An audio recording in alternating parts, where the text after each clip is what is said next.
Você quer viver You have ou the look of morrer? a man who accepts what he sees because he is expecting Não to wake sei. up. Só sei que foi assim. With great power comes great responsibility. Eles são grandes, mas nós é ruim. O sistema é foda. All the moments will be lost in time, like tears in rain. TalmaCast, o podcast do Cineclube Debates.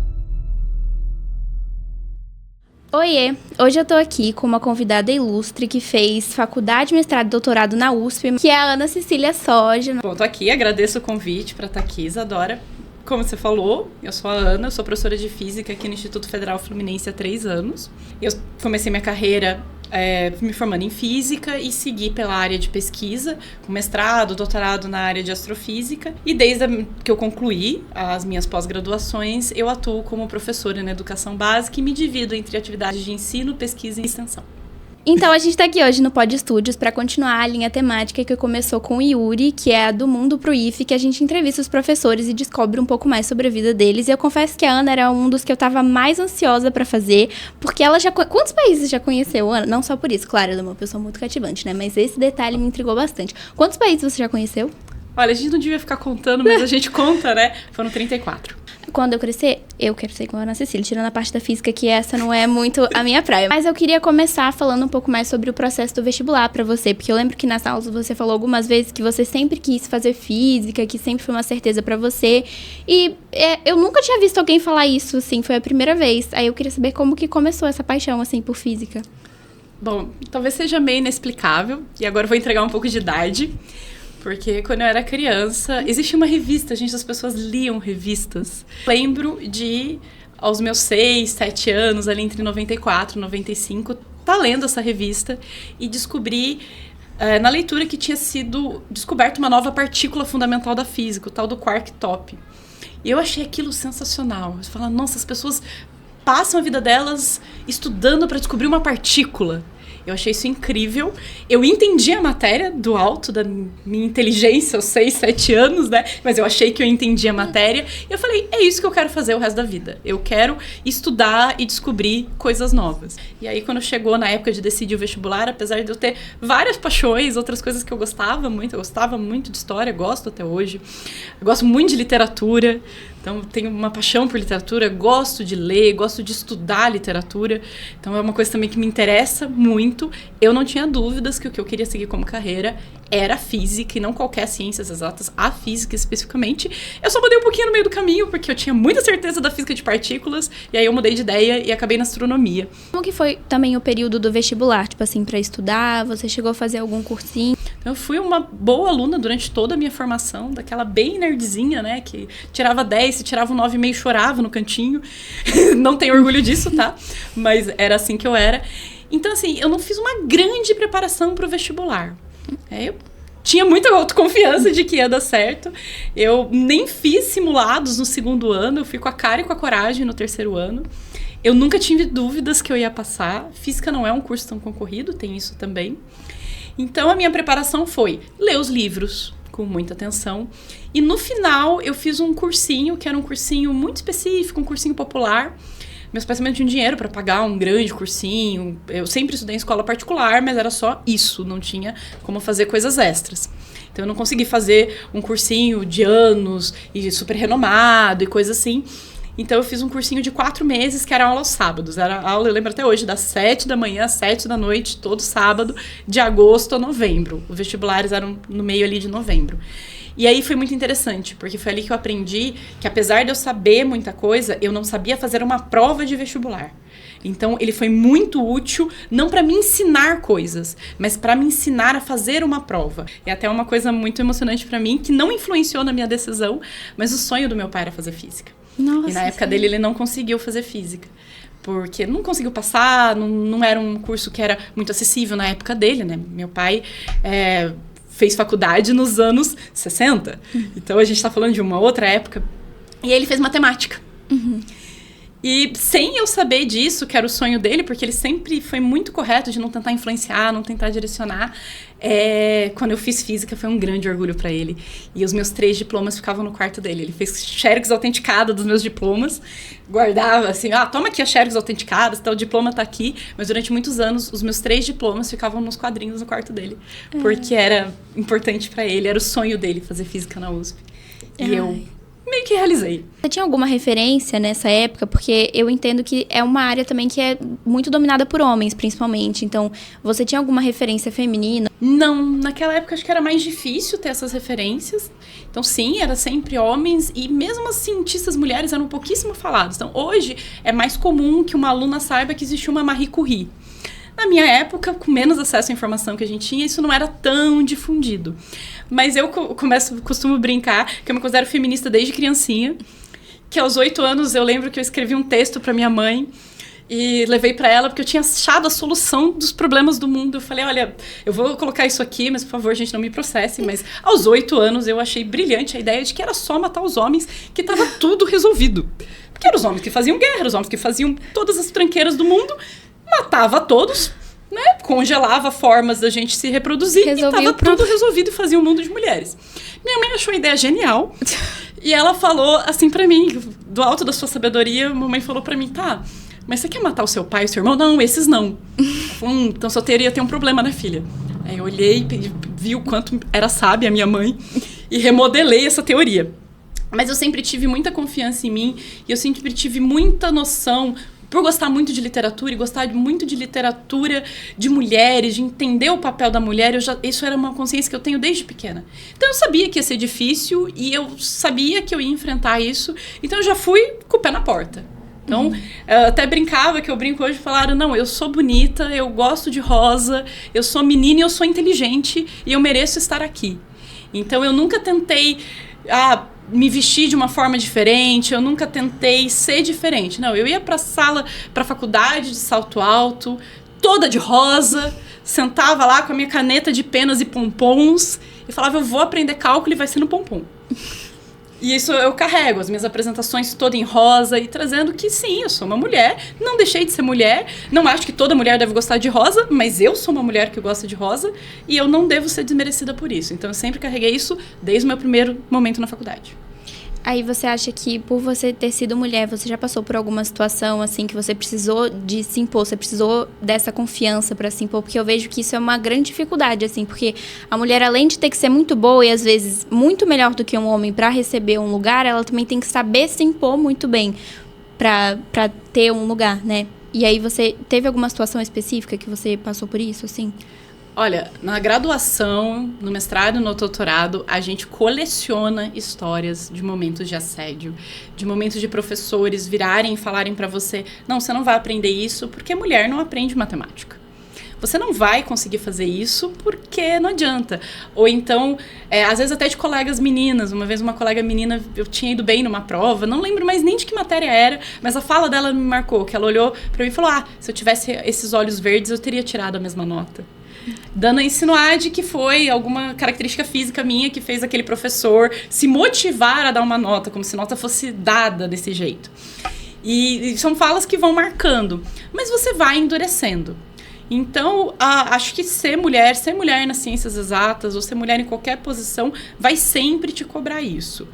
Hoje eu tento advogar numa ideia de que, às vezes a gente fica muito nessa ideia que você falou, eu tenho que ser melhor que um homem para me destacar. E eu já entendi que essa é uma cobrança exagerada. Eu tenho que ser boa, eu não tenho que ser melhor que um homem, embora nem seja tão difícil assim. Desculpa, meninos. Gente, aliás, vou te contar uma curiosidade que eu não sei se você sabe, que eu fiz direito também. Transitei por esses mundos, é uma história engraçada. Você fez primeiro ou depois de física? Depois da física. Porque eu nunca tive dúvida da física. Mas quando eu terminei o curso de física lá, eu era muito novinha. Eu entrei na física, eu tinha acabado de completar 17 anos. Então eu me formei, eu tinha 21 aninhos. Eu era um bebezinho. E aí, quando eu me formei em física, eu tava numa crise existencial normal da juventude, né? Aí eu tava naquela crise, assim, pensando, nossa, eu não sei mais escrever. E escrever era uma coisa muito importante pra mim. Porque, enfim, eu sou uma nota 1000 do Enem na redação. de ver poesia publicada quando era criança. Meu sonho era escrever um livro. Você tem essa paixão pela literatura latente aqui. Enfim, eu já estava fazendo mestrado, então eu precisava de um curso noturno. E aí eu queria um curso que tivesse essa possibilidade de ser noturno. Falei, direito, vamos lá. Quando eu fui fazer direito, eu só fui ver no que dava. E aí eu tirei uma das maiores notas do vestibular na época, porque eu estava tranquila.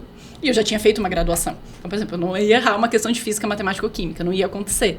E as outras questões são mais interpretativas. Como eu falei, sempre tive facilidade de ler, eu fui tranquila.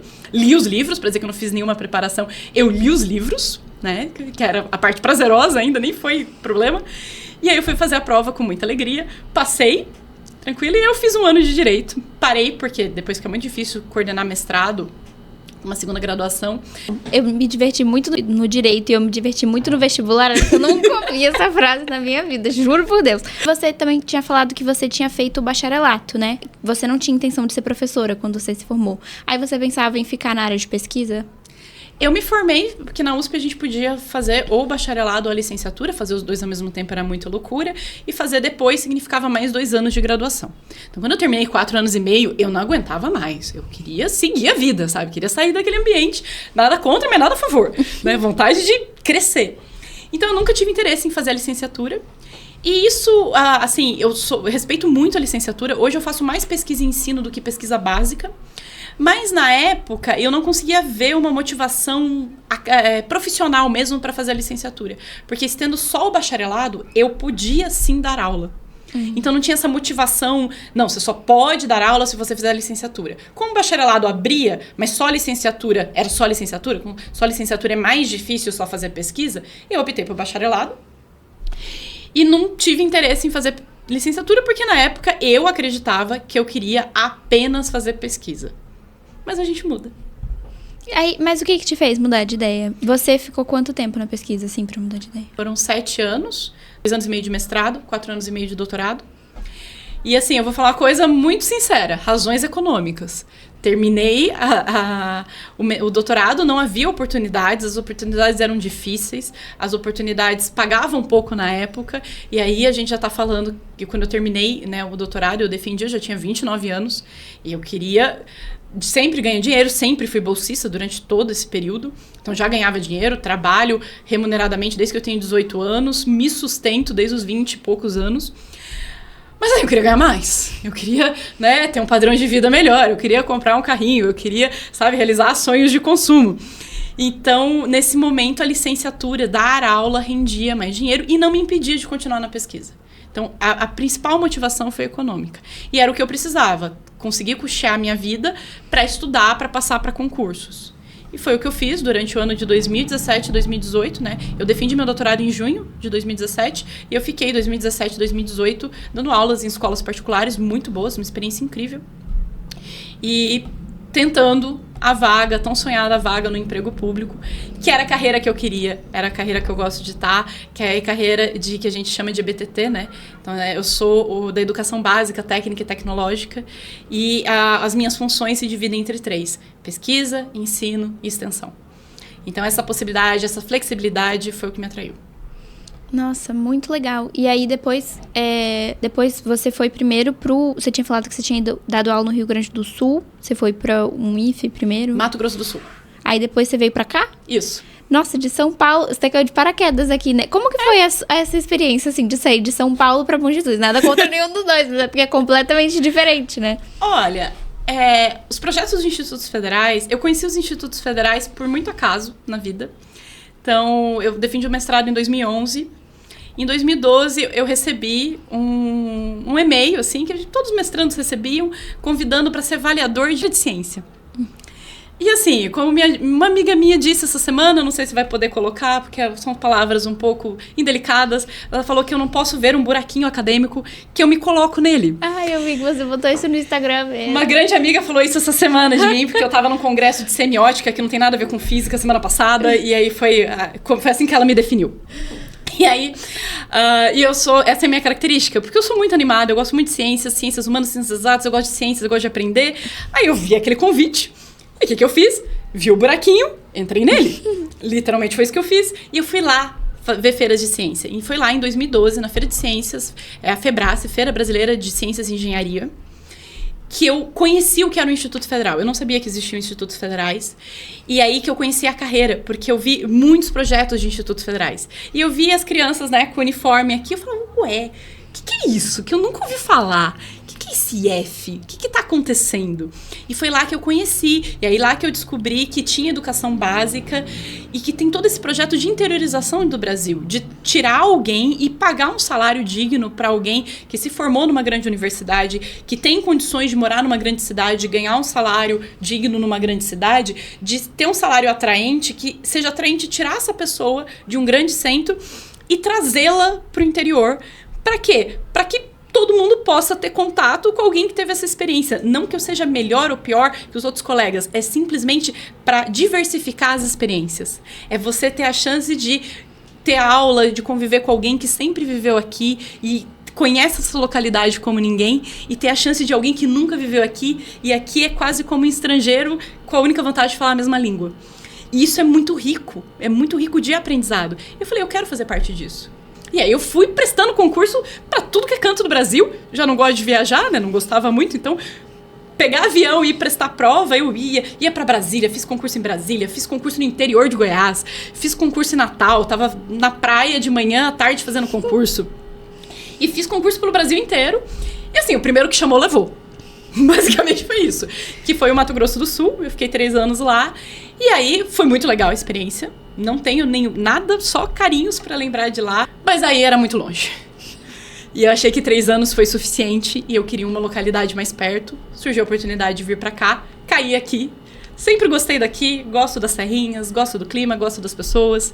E aí gosto dos alunos também, os alunos muito educados, muito comprometidos, muito queridos. Então, tô muito feliz aqui. Sobre isso, sobre essa questão das viagens e tudo mais, de ir pra longe e pensar em ver os seus pais envelhecendo, né? Ver a sua família e tal, que isso é uma questão que pesa muito. Porque, ao mesmo tempo, é uma coisa que eu falo em terapia. Tipo assim, eu não vou ficar esperando as pessoas morrerem pra eu fazer o que eu quero. Mas, ao mesmo tempo, eu vou ficar distante, né? Que eles estão envelhecendo, que eles estão vivendo coisas e eu não tô ali e tal. E como que você lidou com esse sentimento nesse período, assim, que você tava longe? E também durante o intercâmbio, né? A gente tem uma felicidade de ter meios digitais. Então, você consegue estar próximo de quem você ama sem estar fisicamente. Mas isso não resolve o problema, ele só dá uma ajudada no problema. Então, sempre foi uma questão, né, estar longe. E essa coisa de ver os pais envelhecendo pressiona muito a gente. E é uma das questões que me faz hoje não ter certeza se eu quero passar mais muitos anos aqui. Porque, inclusive, minha mãe está mais velha ainda do que ela estava anos atrás. E estar perto dela é muito importante. Mas é uma coisa que a gente aprende a lidar. A gente aprende que às vezes não estar 24 horas presente não significa não estar presente. E que você investe em tempos de qualidade. Então, quando você consegue um tempo para estar com as pessoas, esse tempo é de altíssima qualidade. É para fazer aquilo que você mais gosta, é aquilo que você mais se importa com aquela pessoa. Então, meus pais sempre foram presentes na minha vida. Me visitaram inúmeras vezes em Corumbá. Inúmeras vezes eu vim para São Paulo. E como vem agora, né? Então, esse fluxo de fica indo pra lá. E é uma escolha de vida. Então, você vai escolher um pouco de vida na estrada. Mas sempre me tocou uma frase, já que eu falei tanto de literatura, eu vou citar. Aliás, recomendo esse livro, chama um livro chamado Persépolis. É de uma autora iraniana, é em quadrinhos. E conta a trajetória de vida dela, que ela nasceu no Irã, na época da Revolução Iraniana, em 79, ela tinha 14, 15 anos. E ela foi um pouco rebelde também, então ela tinha problemas de se adequar àquelas normas que estavam sendo impostas na sociedade. E aí os pais dela, com medo de que ela fosse presa, já que algo ruim acontecesse com ela, a enviaram no intercâmbio aos 15, 14 anos para Áustria. Que eles tinham uma conhecida lá, e ela teve que lidar com todas essas coisas que eu lidei já tão mais velha, aos 30 anos, ela teve que lidar aos 14, 15, num contexto muito pior que o meu. Então é um livro que eu sempre trago de referência, e hoje ela mora na França, e tem uma passagem no livro que é muito tocante, que ela era muito apegada à avó dela, e uma das passagens ela fala que ela agora totalmente mora 100% na França, e que visita regularmente o Irã. E uma vez foi a última vez que ela viu a avó dela. E aí a frase que ela diz é: a liberdade tem seu preço. Ser livre, escolher ser um espírito livre, escolher fazer suas escolhas, tem, infelizmente, um preço que a gente não consegue estar em todos os lugares ao mesmo tempo. Mas, sinceramente, você pode morar na mesma casa que a sua mãe e o seu pai e não ter uma relação próxima com eles. Pode ser, como deve acontecer muitas vezes, de filhos que moram na mesma casa que seus pais e nem sabem o que os pais fazem e vice-versa. Então a distância em si, ela não é o único problema, embora doa. Agora vamos sair de uma coisa triste, vamos pra coisa mudar boa. o clima. Eu queria saber mais sobre o seu intercâmbio, né? Por que a Irlanda? Como que foi o processo lá? Ser aluna de novo? Estar em outro idioma? Porque, pelo que eu entendi, você tinha amigas, eram 5 amigas. Lá. E elas eram, isso, mas elas eram brasileiras, falava todo mundo, então pelo menos tinha algum lugar pra falar português, né? O que você mais sentiu saudade daqui? O que você sente saudade de lá? Porque eu lembro que eu fiz uma viagem muito curta pra Europa quando eu fiz 15 anos, e eu lembro que quando eu cheguei em casa eu não tava aguentando mais, eu tava, gente, eu quero arroz, eu quero feijão. Pensar como é que foi esse processo, né? Esse processo foi muito curioso, muito inesperado na minha vida. Eu não esperava fazer esse intercâmbio. Ao longo do meu mestrado, do meu doutorado, eu fiz diversos pequenos intercâmbios. Então, por exemplo, quando eu estava no mestrado, eu morei 1 mês no Chile. Porque eu fui fazer um estágio lá num grande telescópio. Você foi lá esse ano também, não foi? Fui, mas aí eu fui passeio. Aí é outra história. Mas, então, eu sempre... E tive a oportunidade de participar de vários congressos internacionais. Então, também fiquei 1 mês no México, em algum momento do meu doutorado. Participei de vários encontros em vários lugares do mundo, o que é muito enriquecedor. Mas esse edital especial, essa passagem pela Irlanda, ela foi muito especial. Porque ela faz parte de um programa, um acordo entre o governo brasileiro e o governo da Irlanda, que eles selecionaram 30 professores ou gestores escolares, então 30 pessoas envolvidas na educação pública, para fazerem esse curso na Irlanda. Por que a Irlanda? Porque a Irlanda é um país referência em ensino. É um dos melhores países nos testes de desempenho dos estudantes, e é um país que nos anos 70 era um país muito pobre, que conseguiu investir em educação e hoje tem uma educação de referência. A ideia dessa formação é trazer pessoas do Brasil inteiro, muito distribuídas no Brasil, então eram 30 vagas, uma reservada por estado e o restante para ampla concorrência. E a ideia é que essa salada de gente do Brasil se encontrasse lá e, a partir das nossas vivências lá, fossem pensando políticas públicas se desenvolvendo aqui no Brasil. Então eu me inscrevi mais por incentivo de colegas e tal, de falarem, não, tem que ir. É uma oportunidade, porque eu olhava assim e falava, mas o processo de seleção era todo em inglês, e eu pensava, poxa, eu consigo me comunicar em inglês, mas não o suficiente para fazer um processo seletivo desse nível, né, desse nível de concorrência. Tenho certeza que muita gente no Rio de Janeiro vai ser muito melhor que eu. O Rio de Janeiro é um estado grande, populoso, euzinha, né, qualquer professor de inglês me desbanca. Então, mas fui, né? Fui com a cara e com a coragem, muito mais motivada para fazer o curso de inglês, porque o processo seletivo, ele contemplava 2 meses de curso de inglês online que a gente ia cumprir, e ao final desse, as atividades que a gente fizesse iam ser a nossa avaliação. Eu falei, poxa, só o curso de inglês já era muito caro, ia poder ser feito de graça. Aí, vi um buraquinho acadêmico, entrei nele. Falei, vou fazer esse curso de inglês. Porque é sempre bom. Inglês, se você não treina, você perde. Então, tenho que treinar o inglês, vou fazer, né? Despretensiosamente. Aí eu passei. Aí eu não tinha nem parado pra pensar na hipótese de ir. Então, lá, você perguntou dos idiomas. Nós éramos 30 brasileiros. Nós nos dividimos em 6 apartamentos com 5 pessoas cada. O meu era o melhor. Desculpa aí, gente. O meu tinha nome. A gente tinha nome. A gente era o 5 Accents. Os 5 sotaques. Né? Porque é uma de cada canto. Uma de cada canto. Verdade. Até hoje a gente é o 5 Accents. E a gente tem os nomes. O nosso nome foi o único que pegou. Então a gente, né... aquela coisa, você fala, eu sou uma 5 Accents. Aí comigo não tem problema. Então, em casa a gente falava mais português mesmo. Apesar de todos fluentes em inglês, aliás, muito fluentes, assim, uma das minhas colegas, também do Rio de Janeiro, né, nas vagas de ampla concorrência, eu acho que ela falava inglês melhor que os irlandeses, e eu tô falando isso em português porque eu sei que os irlandeses não vão ouvir, só pra ninguém sair ofendido, mas certamente ela falava inglês melhor que muitos irlandeses que a gente viu. Mas em casa a gente optava por aquele ambiente acolhedor e tal, de falar em português, mas durante as aulas era apenas inglês. Então a gente tinha aulas semanais, com trabalho, com tudo isso, e aí era só inglês. E a coisa que eu mais sentia falta, acho que só da família mesmo, porque eu sou um bichinho do mundo, eu gosto de viajar, eu não fico muito apegada com comida, assim, botou na mesa, não se mexe, eu como. Eu tinha sorte de ter uma diva da cozinha, 2 divas da cozinha morando comigo, que cozinhavam maravilhosamente bem. A minha colega do Mato Grosso do Sul, a minha colega do Paraná. Que aqui a gente se chama por estado que representava, era tipo um concurso de Miss. E aí eu não sentia muito falta de comida brasileira, embora a gente não achasse os ingredientes. Mas foi um período muito rico de aprender a estar lá. Então, assim, aprender a comer o bendito do purê de batata, ou chamar batata frita de almoço, né? Porque também tinha isso, a gente chamava batata frita e uma coxinha de frango de almoço. Mas, assim, eu já tive muitas experiências de intercâmbio. Por exemplo, a vez que eu fui pro México, que eu também não conhecia ninguém, conheci todas as pessoas lá, eu dividi a cama com uma colombiana. Nossa. Que eu nunca tinha visto na vida. Eu ia falar como é que você lidou com essa intimidade, depois de muito tempo, dividir a casa com 5 pessoas, mas assim, dividir uma cama, né? A gente aprende a respeitar os outros seres humanos, né? Não que a gente não aprenda em casa, mas em casa é mais fácil, porque são as pessoas que você conviveu, que vão ter hábitos muito similares a você, provavelmente.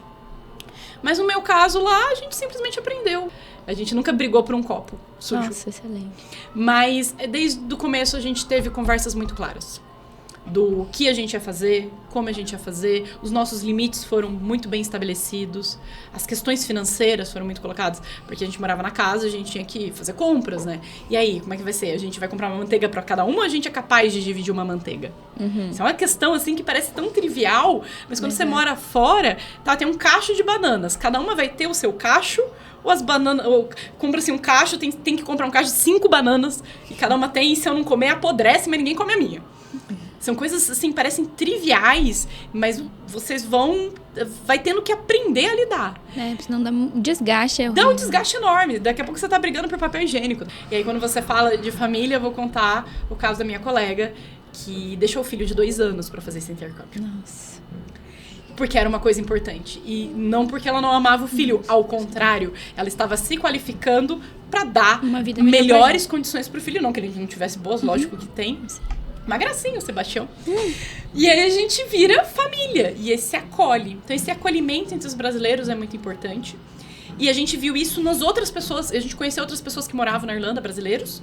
E o acolhimento que vai se formando lá entre eles. E convivemos também com irlandeses. Fizemos amizades com irlandeses. Várias aventuras, né? Aventuras não faltam. Mas eu queria entrar nesse assunto de viajar sozinha, porque recentemente teve aquele caso da Juliana, né? Que foi uma brasileira que acabou falecendo no meio de uma trilha e por descaso. E recentemente também eu tinha ouvido, não é um caso recente, mas eu que fiquei sabendo recentemente, de uma moça que ela é inclusive podcaster, que é a Lela Brandão, que ela falou que ela sofreu uma tentativa de sequestro no leste europeu, quando ela tá fazendo uma viagem. E ela deu detalhe, eu só ficava tipo assim, meu Deus. E ela, inclusive no vídeo, no podcast que ela fala sobre isso, né? Ela menciona, ela fala assim, que ela queria contar essa história como um alerta, mas que ela não queria desencorajar as mulheres de irem, porque isso é uma grande questão, né? E eu vejo muita gente que às vezes deixa de ir, tipo, tem a condição de ir, se preparou pra ir, mas deixa de ir porque não tem companhia. Também todas eram mulheres, né? Então, se teve alguma experiência que vocês ficaram com medo de fazer, ou em determinado horário, ou cuidados que vocês tinham que tomar porque vocês eram mulheres e, né? Eu já viajei pra muitos lugares do mundo sozinha. Muitos lugares. Ano passado mesmo eu fui pra África do Sul, completamente sozinha. E pessoalmente, a pior experiência que eu tive viajando sozinha foi no Canadá. O que é um negócio muito curioso, né? Porque ninguém espera, né? Você espera, poxa, mas você já se enfiou em tantos lugares nesse mundo. E foi no Canadá que eu tava andando na rua de dia. Não era uma rua muito movimentada, mas era onde eu estava hospedada. Então tinha uma rua principal, você entrava numa rua lateral, que era a rua do meu hotel.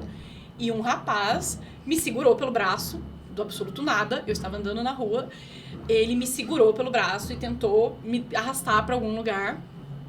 Eu me defendi dele, né? Assim, soquei a mão nele, que é o que dava pra fazer na hora. Entendeu? Gritei, berrei, não tinha ninguém na rua, mas felizmente consegui me desvencilhar dele e corri como se não houvesse amanhã.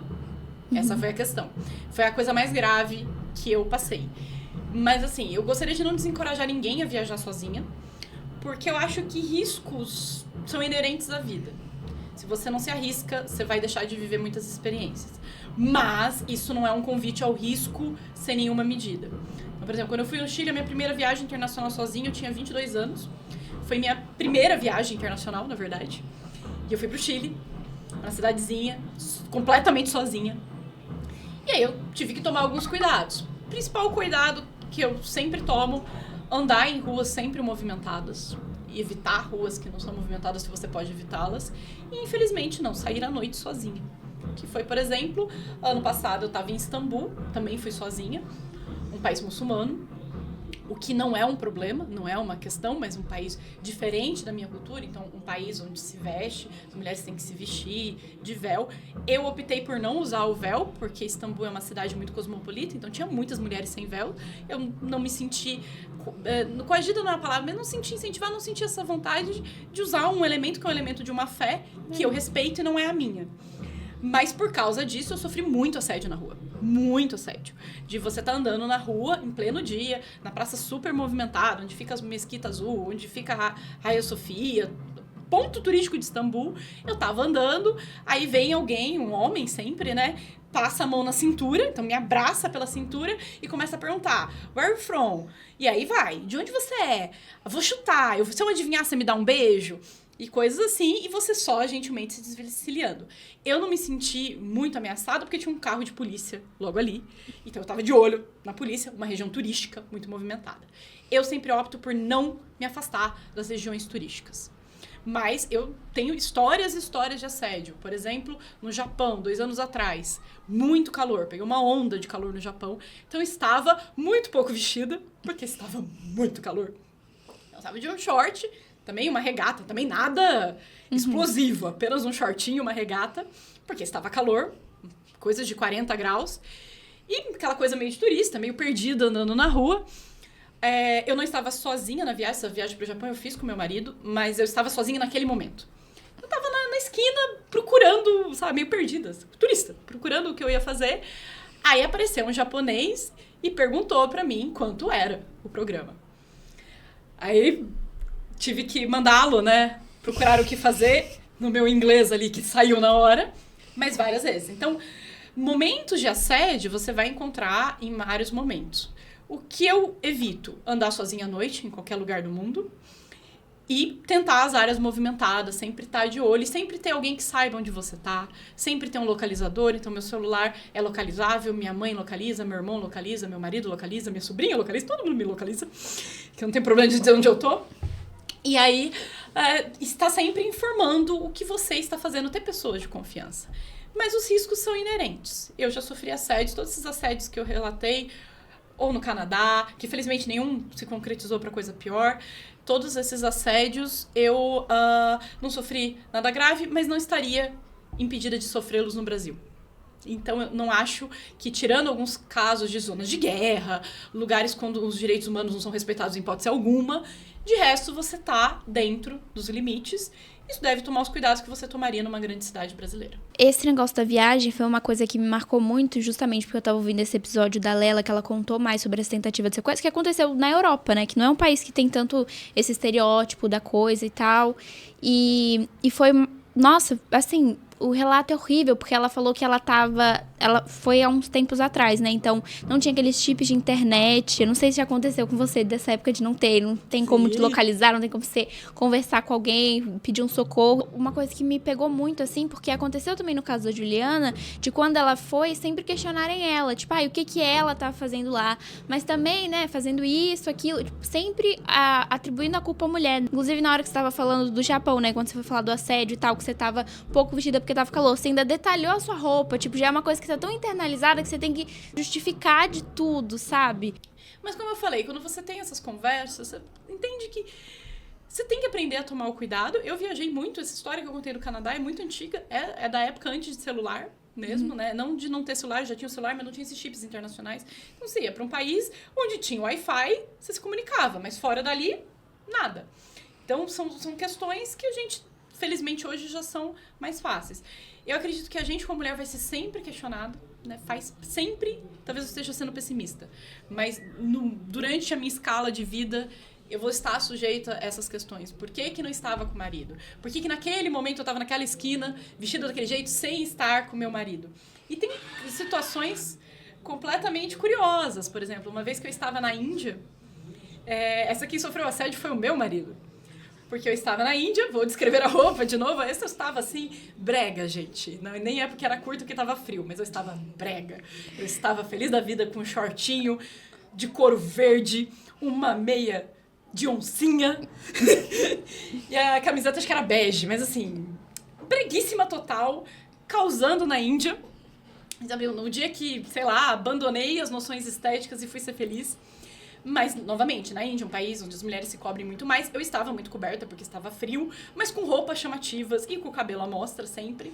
E aí uma pessoa abordou, um homem, né? Abordou o meu marido, não me abordou, e começou a dar uma bronca nele, dizendo como é que você deixa a sua mulher sair assim.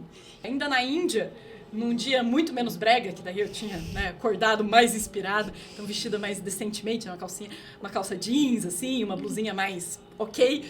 Várias mulheres muçulmanas paravam e pediam pra tirar foto comigo.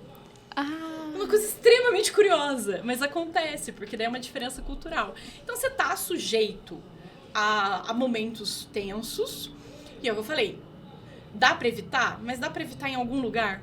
Dá pra evitar em Bom Jesus? A gente tá sujeito em qualquer lugar. Lógico, quando você tá sozinha, talvez o risco de você não ter auxílio aumente, mas eventualmente se você for sequestrado, você pode ser sequestrado em qualquer lugar do mundo. Então a minha sugestão é sempre aquilo que eu abordo.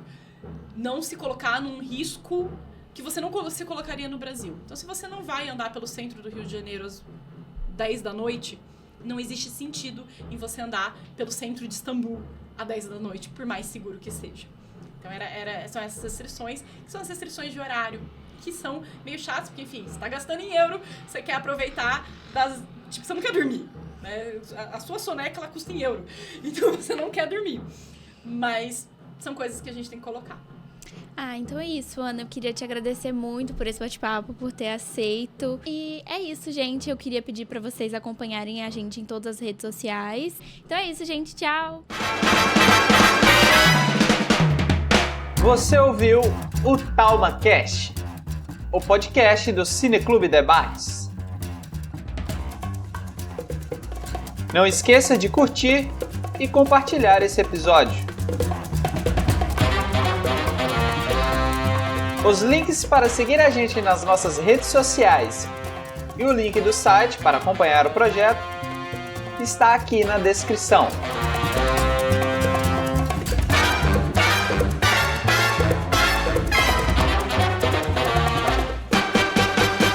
Quem assina essa edição é o William Gil, que no caso sou eu, ou Will. Para você que nos escutou até aqui, o nosso muitíssimo obrigado.